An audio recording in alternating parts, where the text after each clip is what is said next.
Welcome back to Eric Unfiltered. I am your host, Eric Dickinson, and before I get started, if you would so kindly hop over to X real quick and find me over there at Eric Not Sorry. Give me a quick follow.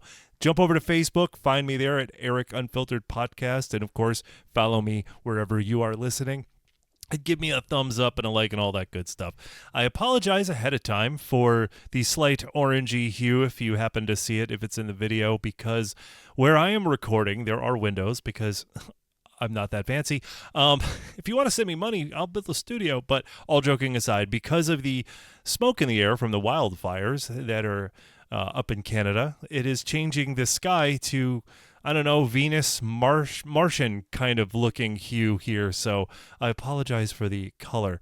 And yes, it is scorching hot out there. So if you are experiencing this wonderful, wonderful heat, I hope you're staying cool. But in the future here in Connecticut, it's going to cost you, because this is my first story, Connecticut, my Connecticut fam. Are y'all sitting down? Because Eversource rate hike shocker.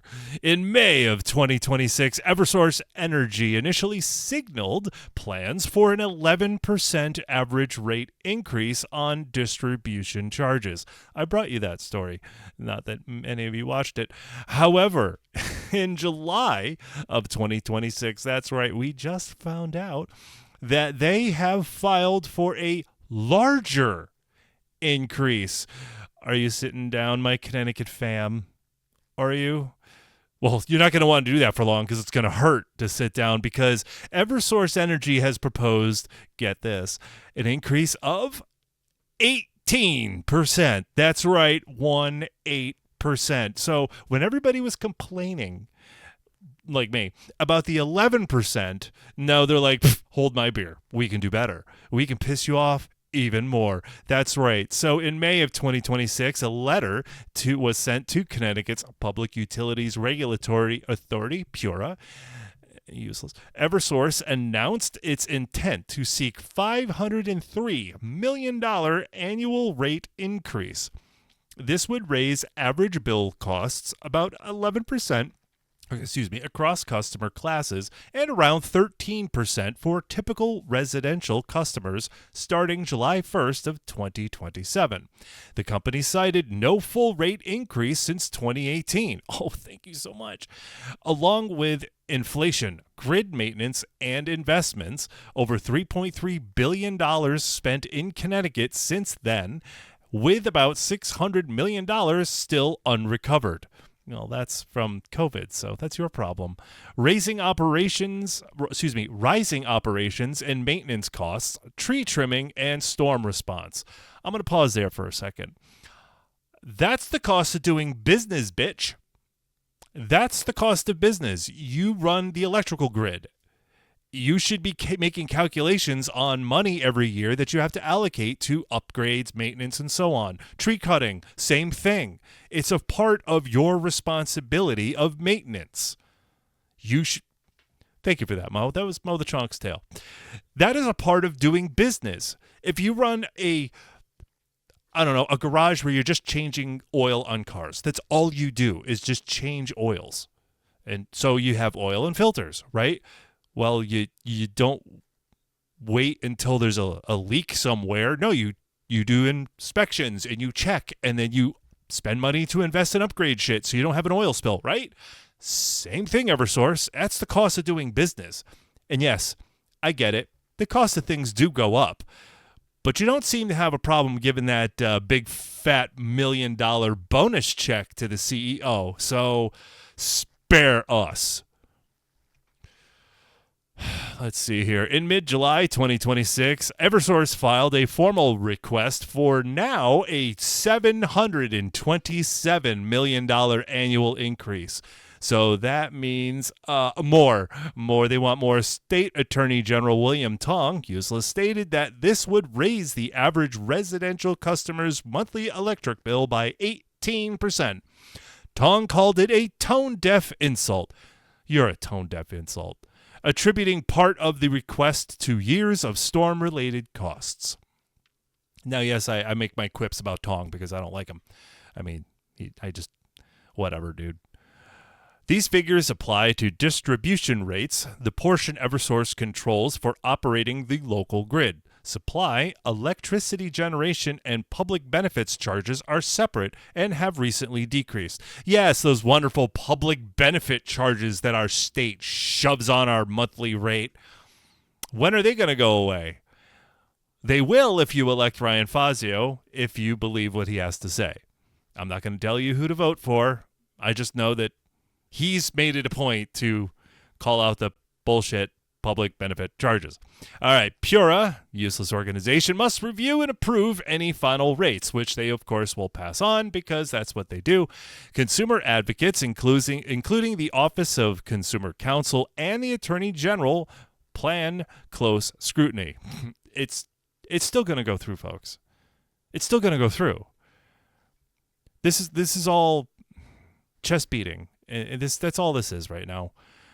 Eversource also sought to keep roughly 300,000 pages in the rate case filing under seal or confidential. Now, that did raise some eyebrows. In June 2026, ahead of the full filing, Eversource asked PURA for permission to file these pages confidentially. The company cited competitively sensitive pricing information. Who's your competition? Really? Eversource, you have no competition. Not in Connecticut. You're a monopoly. Get bent. Okay, so they cited competitively sensitive pricing, blah, blah, blah, and details on critical energy infrastructure, which it said are protected under state law. It also noted that fully redacting the sensitive parts would cost about $800,000, a cost that would potentially be passed to customers, which of course they would because Eversource sucks. This request drew significant pushback from ratepayer advocates and groups such as Vote Solar and the Connecticut Consumer Council. They argued that the large volume limits public analysis and that the utility has the burden of proof with transparent documents. Attorney General William Tong stated that Eversource wants hundreds of millions more from ratepayers. Yes, we know. State regulators raised concerns about Freedom of Information Act compliance and public access. Some level of confidentiality for trade secrets or security-sensitive information is common in utility cases. However, the scale here was described as unusually large. Okay, first off, we're going to get a rate hike. PURA, let's face it, they're useless. And our governor, he ain't going to do nothing. Come on. He's been in office 8 years. He's had 2 terms. And per his words, I quote, "We're just getting started." Ned, we've all seen what you're capable of, and we humbly request that you stop, please, before it gets worse. Just stop. Just stop. Now, look, I understand Eversource wanting or even needing to increase their rates. I do. I get it. And I honestly wouldn't have a problem if Eversource raised their rates every year. Yeah, I actually said that. However, I'm not talking 11%. I'm talking adjusting for business. As I said earlier, I get it. I get Eversource as a company. You have employees. I understand every year, whether it's the lineman to the secretary, everybody is an employee. They want a review and, if justified, a raise. Perhaps some bonuses. The cost of living goes up, right? Workman's comp insurance goes up. Their own electricity rates can go up.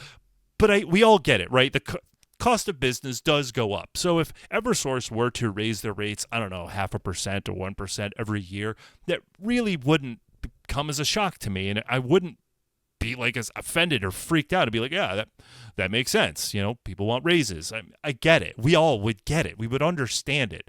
And when we got our bill and, we would see, an increase of, $3, $1.50, something. Really, we wouldn't notice. We wouldn't care.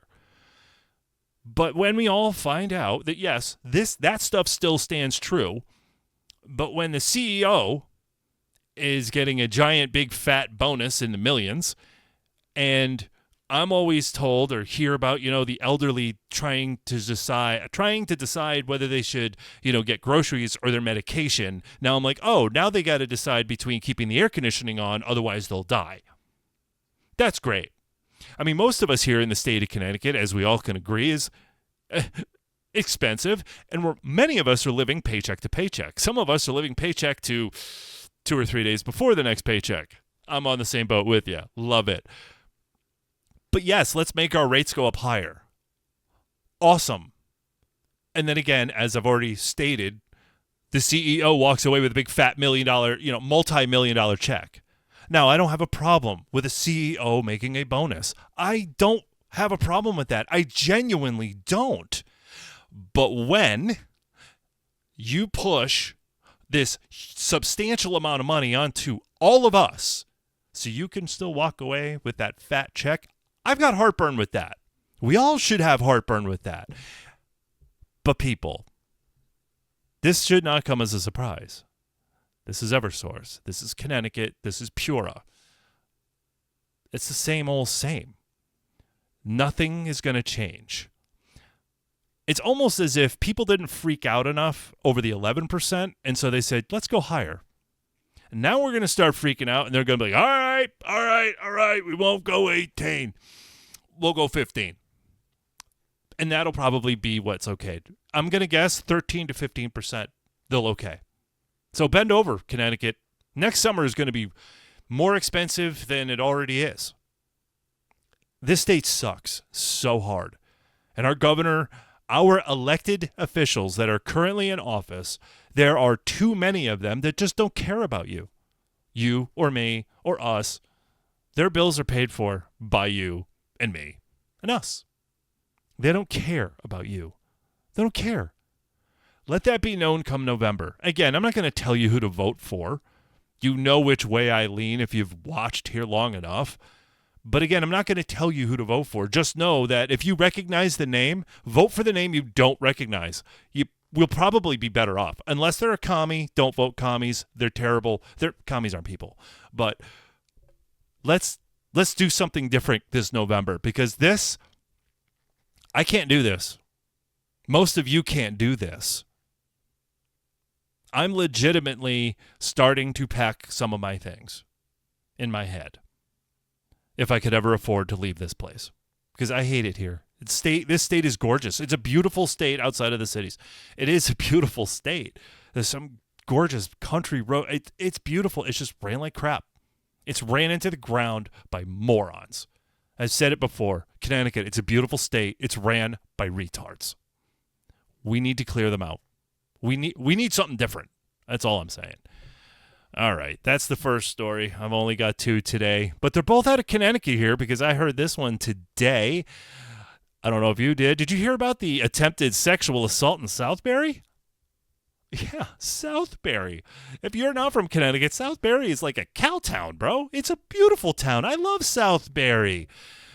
But on the afternoon of July 13th of 2026 in Kettletown State Park in Southbury, Connecticut, a man allegedly approached 2 teenage girls who were hiking along Kettletown Brook.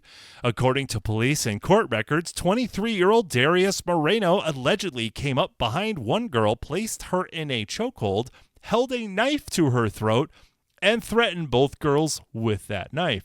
He forced them deeper into the woods, pulled one girl's hair, knocked one to the ground, pushed her face into the dirt, covered her mouth and nose, restricting her breathing, and took her phone to prevent her calling 911. He demanded the second girl's phone and told the victims that complying with his demands would allow them to leave. The girls fought back, however, one breaking free. She threw rocks at Moreno, hitting him in the head. Good on ya. Which allowed both of them to escape. They ran towards a parking lot, screaming for help, and were assisted by other visitors at the park. Good on you. Moreno reportedly said, "I'm so sorry." Yes, you are. Afterwards, Southbury police detained him on scene. He was treated for minor injuries at Danbury Hospital before being processed. Moreno told investigators he had been hiking, saw the girls, and followed them. Yes, we're up to that part there, Chief. He admitted to a history of watching forceful pornography. Oh, rape porn. That escalated into a sexual fantasy. He acknowledged pulling a knife, taking the phone, and pulling down one of the girls' pants, but claimed he intended to scare them rather than harm them. How'd that little boy on the internet say it? Bullshit? Yeah, something like that. Yeah. Take your pants down, but relax. I'm not going to do nothing. Yeah, just that's like just the tip, dude. You're such scum. After the rock attack, he tried to dispose of a phone, but then waited for the police. This piece of trash was charged. Moreno faces multiple charges. Yes, he does. 2 counts of criminal attempt at third-degree sexual assault, first-degree robbery, 2 counts of first-degree unlawful restraint, third-degree strangulation, 2 counts of third-degree assault, 2 counts of second-degree threatening, interfering with an emergency call, carrying a dangerous weapon. What, a knife? I carry a knife. Oh, that's right. I intend to use it on like cardboard and tape, not people. Got it. Disorderly conduct. Breach of peace in the second degree. He was arraigned in Waterbury Superior Court. Bond was set at $250,000. Now, the girls did suffer minor cuts and scrapes, but overall, just terrifying experience, but badass. They got away. That's so badass. I don't have their names here, and that's fine. That's not important. What's important is they just had a traumatic experience. That's it. You know, a couple of scrapes.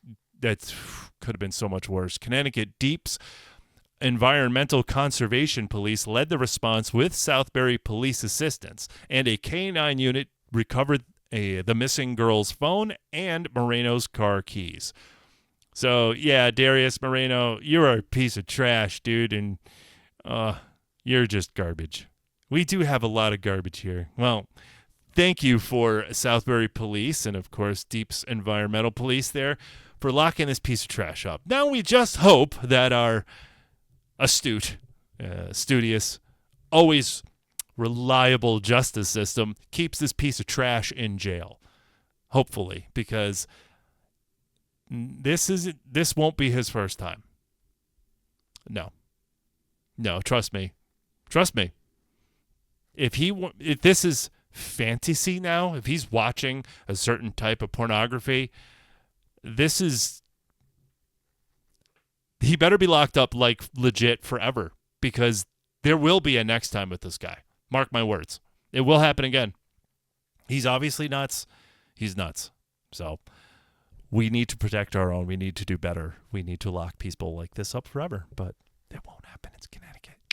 We feel sorry for him. Anyways, I'm going to get on up out of here. Thank you for watching. If you like the episode, give it a like, share, hit the bell, subscribe, tell your friends. Damn, it's getting dark in here. Sorry about the lighting again. My next episode will be better. Trust me. Hopefully I won't be taking it from, Olympus Mons. If you know what it is, you're a dork like me. All right. Thank you again. Follow me on X at Eric Not Sorry. You can also follow me on Facebook at Eric Unfiltered Podcast. And until next time.